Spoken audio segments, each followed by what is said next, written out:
This poor red-tailed hawk was spotted in a backyard struggling to take off, falling into a pool after attempting to fly. Rescue team volunteers, Kathy and Jeff, were called to the scene to help.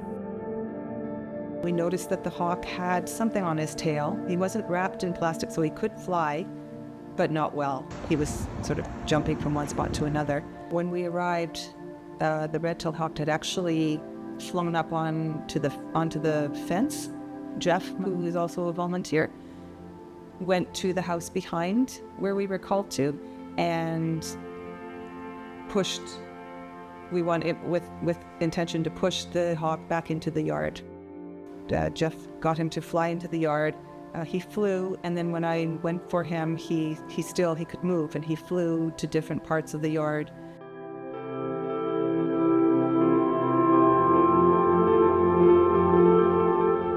And I finally got him with a net. And when we took a closer look, unfortunately, it wasn't plastic that he was wrapped in. It was glue trap. It was really, really sticky, really horrible. It was all on the underside of his tail, all along the bottom tail, so of course he couldn't fly. It was impossible to even just loosen it in any way. It was completely stuck, so I just can't imagine why anyone would do this to any animal. It's obviously laid out somewhere to get whatever they were trying to get rid of as a pest. Any animal could end up on this glue trap and have a worse outcome than this one. Hopefully they'll be able to take the glue trap off safely. It's just a gut-wrenching situation to see that this beautiful hawk had this horrible white glue paper stuck to him. Sadly, this patient was not the only red-tailed hawk admitted around the same time as a result of human interference. Another bird was found in need of help, sitting on a hedge unable to fly with her right wing drooping. Once at TWC, it was discovered the hawk had been shot, and the pellet was still lodged in her wing.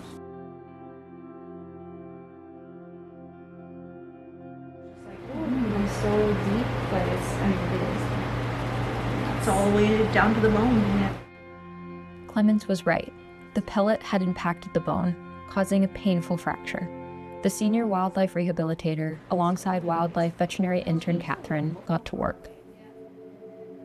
So we just finished doing some clean management to the area, so we took out all the feathers that got embedded into the bullet site, cleaned it out a little bit, added some ointment, and then we have the bandage on top, and then we wrap the whole wing so you can't move it anymore.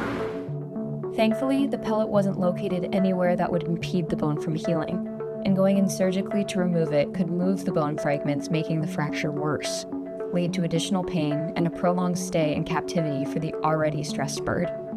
The wound was tended to, the fracture stabilized, and the hawk could now begin her healing journey in care. As for the first hawk, there was still a lot of work ahead.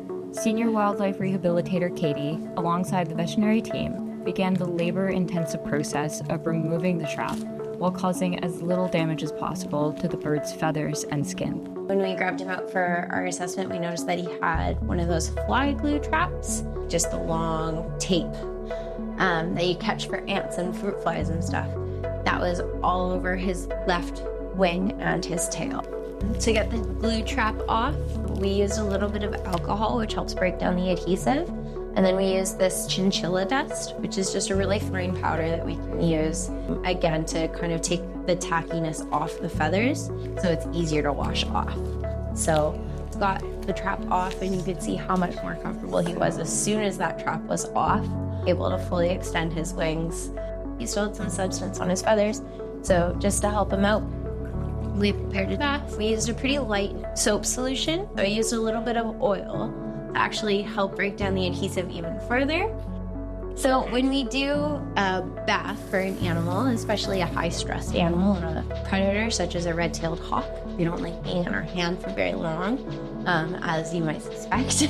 So we always try to prevent them from being able to see us, because to them we are the predators. We have some falconry hoods. We use it to block off all of their sensory vision and just be able to calm down. It keeps them fairly chill while we do the treatment, which is really nice. With the soap bath, I was able to wash off all of the chinchilla dust and the oil that were all used to help break down the glue. So we oiled, we soaped, we rinsed to get all of that adhesive off. And then as we were rinsing, we were noticing the feathers starting to bead really well, which is a really good indication that his feathers were waterproofed and all of the substance was off. And then our waterproofing is back to where it should be. Katie set the now clean hawk up in an enclosure with a heat lamp so he could dry off.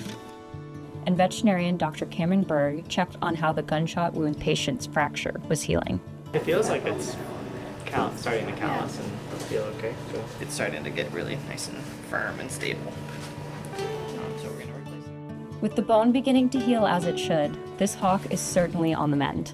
But she'll need a bit longer in care to continue her recovery, as well as strengthen her muscles. The patient who suffered from the glue trap will thankfully have a quicker recovery process. Katie was thrilled to see the hawk ready for a test flight in an outdoor enclosure, a final step before returning to the wild, an indicator the patient was doing much better.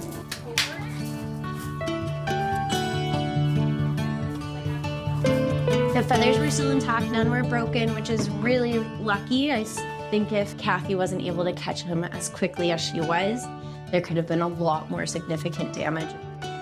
I think with red-tailed hawks, especially during this time of year, when maybe it's red-tails who have fledged or red-tails who are just becoming independent from their parents, it can be really common to see these human-wildlife conflicts. I mean, you see BB gun pellets, you see car instances, you see fishing line, you see glue traps, and I mean, it's always really upsetting to see, but also really uplifting that we have a space and a place that they can go to so that we can do this quick in and out recovery where in the wild they would have never been able to survive it.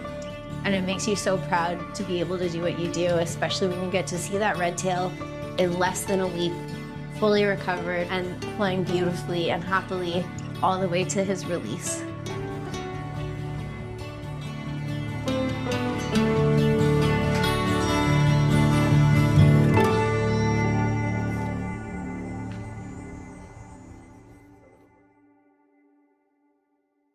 If you like our videos, please subscribe to our channel and make sure you hit the bell to be notified when we share new content. We would also love if you shared this video with a friend.